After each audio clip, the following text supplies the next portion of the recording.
Pag-alis sa mga sundalo at polis, yan ang kondisyon ng paksyon ng MNLF sa ilalim ni Nur Misuari para umalis din sila sa Zamboanga City. At sa ikalawang araw ng standoff sa lungsod, itinuturing na rin daw na bihag ng mga rebelde ang hawak nilang mahigit 100 residente, kabilang na po ang isang pare. At mula sa Zamboanga City, saksi si Ian Cruz.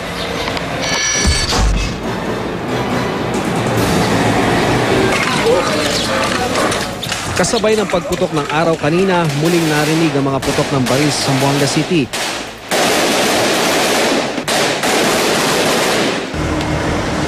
Nasundan niyang kinahapunan ng sunog sa ilang bahay sa paligid ng Santa Barbara Elementary School dahil sa sunod-sunod na pagsabog ng mga pinagkukutaan ng mga rebeldeng MNLF. Ang mga bombero hindi agad pinapasok sa lugar hanggat walang clearance ng military. Ang mga gulo, senyalis na di patapos ang bakbakan ng mga sundalo at mga miyembro ng paksyon ni Moro National Liberation Front Founding Chair, Nur Misuari. Isang sibilyan pa nga ang tinamaan ng ligaw na bala nang maipit sa bakbakan.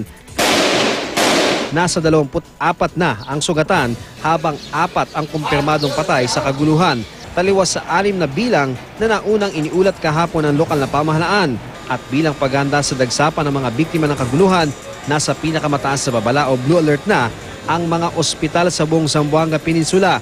Ibig sabihin, on-call lahat ng medical personnel anumang oras. Ang hindi bababa sa 160 stranded lang kahapon ayon sa mga otoridad, itinuturing ng bihag ngayon.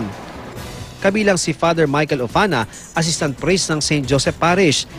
Pero ayon sa pulisya, 5 residente ang pinakawala ng mga rebelde. Umiiral pa rin ang curfew sa lungsod at kinordona na ng mga otoridad ang 5 barangay na pinagkukutaan ng mga rebelde. Kanina madaling araw kasi, ayon sa Zamboanga City Government, nasa 30 miyembro ng MNLF sa barangay Mampang ang namataang nagmarcha papunta sa barangay Santa Catalina. Kasama ang mga residenteng ginamit daw nilang human shield. Ilang dagdag na miyembro rin daw ng MNLF ang dumating sa lungsod, pero di raw mangunguna sa pag-atake ang mga sundalo. Hindi muna kami nag-advance into the areas where they are. Okay?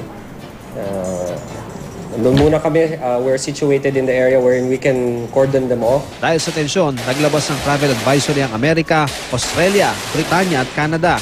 Pero tiniyak ni Pangulong Aquino na under control na ang sitwasyon. Mayroon po bang pangangailangan para magdeklara po tayo ng state of emergency sa Zamboanga City? At this time, wala pa.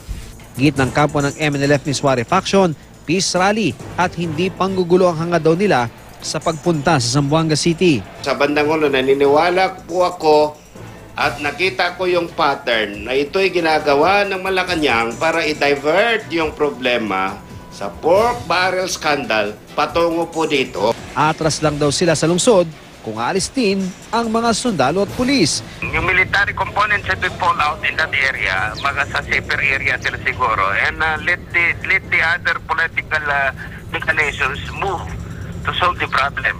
Pero ang pamahalaan, pinag-aaralan na raw ang mga posibleng isasampang kaso laban kay Misuari. Sa pagkagat ng dilim, nagsindi ng mga kandila ang ilang residente sa Zamboanga, kasabay ang panalangin matapos na sa lalong madaling panahon ang kaguluhan sa lungsod. Mula rito sa Zamboanga City, ako si Ian Cruz, ang inyong saksi.